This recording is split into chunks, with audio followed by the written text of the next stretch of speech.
ವಿದ್ಯಾರ್ಥಿಗಳಿಗೆ ಗಣಿತ ಮಾಡ್ರಿ.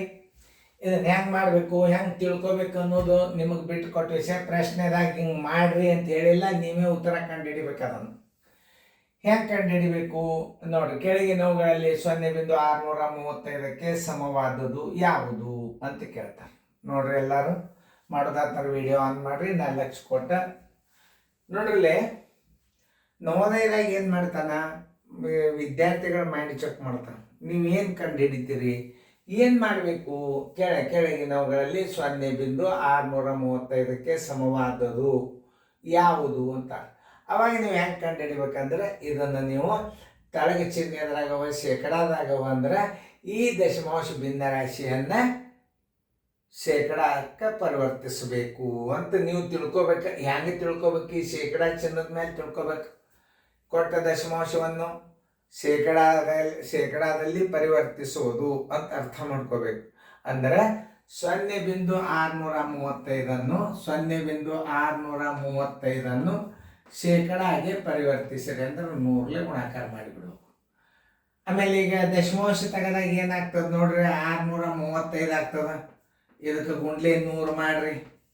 ಮಾಡಿದಾಗ ಏನಾಗ್ತದೆ ನೋಡ್ರಿ, 635 ಮುಂದೆ 2 0 ಬಂದು ಈಗ ಸ್ಥಾನ ಎಷ್ಟದ, 1 2 3 1 2 3 ಎಲ್ಲಿ ಬಂತು ಈಗ 63.5 ಮುಂದಿನ 0 ಬಿಟ್ಟು ಬಿಡ್ರಿ, ಶೇಕಡಾ ಚಿಹ್ನೆ ಹಾಕಿಬಿಡ್ರಿ. ನೋಡ್ರಿ ಇನ್ನೊಂದ್ಸಲ ಹೇಳ್ತೀನಿ. 0.635 ಗುಂಡ್ಲೆ 100, ದಶಮಾಂಶ ತೆಗೆದು 635 ಇಟ್ಕೊಂಡು ಗುಂಡ್ಲೆ 100 ಮಾಡ್ರಿ. 635 ಮುಂದೆ 2 0 ಇಡ್ರಿ. 3 ಸ್ಥಾನ ಬಿಟ್ಟು ಬಿಂದು ಕೊಡ್ರಿ. 3 ಸ್ಥಾನ ಬಿಟ್ಟು ಬಿಂದು ಕೊಟ್ರಿ. ಮುಂದಿನ 0ಗಳನ್ನು ತೆಗೆದು ಬಿಡ್ರಿ. ದಶಮಾಂಶದಲ್ಲಿ ಮುಂದಿನ 0ಗೆ ಇದಿರಂಗಿಲ್ಲ. 63.5 ಎಲ್ಲದ ಉತ್ತರ ಹುಡುಕ್ಯಾಡ್ರಿ. ಉತ್ತರ ಸಂಖ್ಯೆ ಬಿ.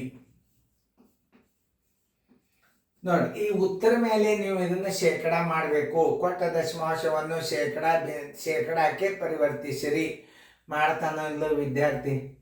ನೋಡ್ರಿ, ಅವರು ಶೇಕಡಾದಲ್ಲಿ ಬರೆಯಿರಿ ಅಂತಂತ ಹೇಳಿಲ್ಲ, ಆದರೆ ಉತ್ತರಗಳನ್ನು ಶೇಕಡಾದಾಗ ಕೊಟ್ಟಾನಂದ್ರೆ ನಾವು ಇದನ್ನು ಶೇಕಡಾಕ್ಕೆ ಪರಿವರ್ತನೆ ಮಾಡಬೇಕು. ಶೇಕಡಾಕ್ಕೆ ಪರಿವರ್ತನೆ ಅಂದರೆ ಹೆಂಗೆ ಮಾಡಬೇಕು, 0.635 ಗುಂಡ್ಲೆ 100, 100ಲೆ ಗುಣಾಕಾರ ಮಾಡಿದಾಗ 635 ದಶಮಾಂಶ ತೆಗೆದು ಗುಣಾಕಾರ ಮಾಡಬೇಕು. 635 ಗುಂಡ್ಲೆ 100, 635 2 0 3 ಸ್ಥಾನ ಬಿಟ್ಟು ಬಿಂದು ಕೊಟ್ರಿ. 63.5 ಯಾಕೆ ಕೊಡ್ಬೇಕು, ಮುಂದಿನ 0 ತೆಗೆದು ಬಿಡ್ಬೇಕು.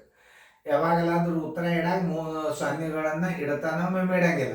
ಈಗ ಇಡ್ಲಾರ್ದದ ಅಂದ್ರೆ ನೀವು ತೆಗೆದ ಕೆಸಿಂದ 63.5 ಉತ್ತರ ಬಿ ಉತ್ತರ ಹಾಕ್ಬಿಟ್ರಿ. ಕರೆಕ್ಟ್ ಆಯ್ತು. ಚೆಂದಂಗೆ ಫೇರ್ದಾಗ ಬರ್ಕೋರಿ. ಮತ್ತೊಂದ್ಸಲ ನೋಡ್ರಿ.